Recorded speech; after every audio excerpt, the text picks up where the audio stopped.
Okay, I got a pinguicula here, which I'm very excited about. I've never really had the opportunity to grow too many temperate pinguicula, ever. They're always something that when you try to source them out, they are unavailable, sold out. I feel like they're only available early spring, March, April. I have a ridiculously huge knife to cut this open for some reason. Don't do this at home. Yada yada poo poo poo. I have some streptocarpus and African violets scattered around for some reason. Clearly these were just purchased. But 1 second, let me prop you up. All right, y'all. So opening it up, this one came from Oregon. I was gonna buy two, but I didn't. I just got one. Thank you for your order. Included an extra one with order. Enjoy and let me know if you have any questions. Thanks, Roland. Robert. Thank you, Robert. That's so very nice. I love a little bonus. I think it's such a nice thing if you have enough stock to do, and it will also make me a return customer. Even if I don't get that bonus in the future, I feel like I remember the kindness extended. Oh my god, there's a flower, y'all. Holy shit. I'm so psyched. Okay, opening it up. I gotta remember to show you guys. A lot of sphagnum moss.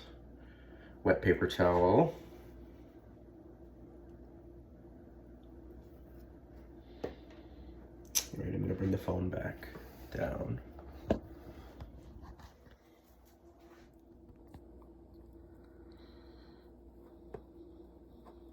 So I just want to be really gentle because these plants are so delicate. Butterworts are especially delicate. Oh, this is a big plant. Yo. Beautiful. Oh my god, I'm so excited. Gorgeous. Look how cute. Look how small and dainty these flowers are. I'm kind of loving that. And look at that long spur. I feel like that's that pinguicula characteristic. I wonder what pollinates these.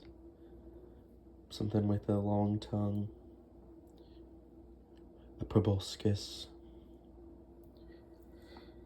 That little bearded throat too. You can kind of see. Okay, so I'm gonna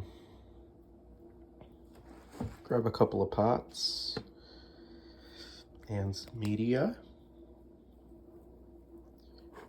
Here's the free one, which again, really good size for it to be a freebie. Yeah, super happy with this. So I've moved the assorted Gesneriads into their corner and brought out this tray of media for these pings. I have some distilled water here too, so I'm gonna rehydrate this peat moss and sand and this sphagnum moss for these pinguicula grandifloras. So I'm gonna first go ahead and make their little tags so that as soon as I'm done potting, I can put their name tag them. Got their tags made up, and then I put on the back, as usual, just the date that they were potted up, and then I acquired them. And yeah, let's get to putting them in pots. Okay, so here are the two pots, just kind of all set and ready to go. I'm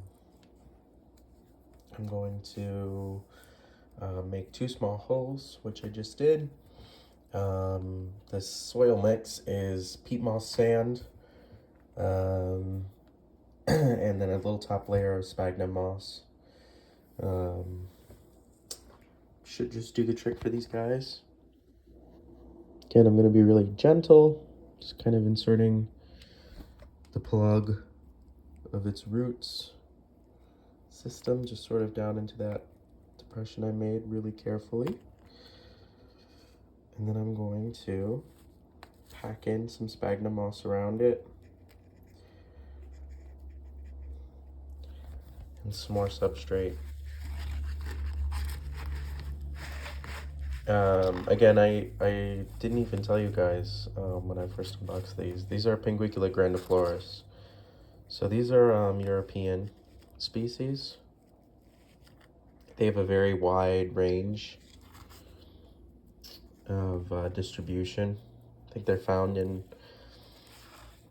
I don't know actually the exact number, but a ton of European countries. Definitely temperate environment, rainy regions, you know, along places where water's running. In America, we have a similar species called Pinguicula vulgaris, which I would love to find someday in the wild. I have not been yet able to locate any temperate Pinguicula in the United States. So we're gonna go ahead and put this little guy in here very carefully. Try not to squish it. Pack in some of that substrate so that the roots are making contact. You never want your plant to just be kind of floating against the soil and not actually pressed in it. Okay. I gotta rewrite one of these tags because it already smudged because my fingers were wet. So hopefully they last. Alright y'all, so I got these all sorted, potted up, and my intention for buying these was to hopefully put them in my temperate bog garden, which I have outdoors. I keep it in a kind of a cold frame situation over the winter, an unheated environment with some protection. I was actually kind of worried over this de-thawing of this spring. We had such a cold winter here. I'm in western New York, and it was so cold. I think we had like -10, a -15 a couple nights. And I have some Sarracenia flava hybrids in my bog garden, and a Leucophila hybrid, and yeah, I was just kind of not sure that they would live. I'm sure that the Drosera tracei will not be surviving, as well as a couple of Venus flytraps, but I did see that some other of the Venus flytraps, as well as the flava hybrids and the Leucophila, have survived. So it just kind of goes to the saying of just like really protecting things, well protecting things, and not necessarily keeping them in a heated environment. You can really go a long way. So anyway, I probably will be adding these to the bog garden eventually, but for now I just kind of want to get them established, and yeah, gonna grow them in my cool tent for now until it gets nicer out and I can put them in a shaded area in the cold frame. But yeah, anyways, thanks for stopping by, guys. I hope you enjoyed me watching me go through that little process. And maybe inspires you to try growing some temperate Pinguicula, and you know, giving them the less popular cousins of the Mexican pings a try, because these really are so charming, cute, and a good addition to your Sarracenias and Drosera out in the bog garden. So thank you so much for watching, guys. Hope you're doing well. Take care.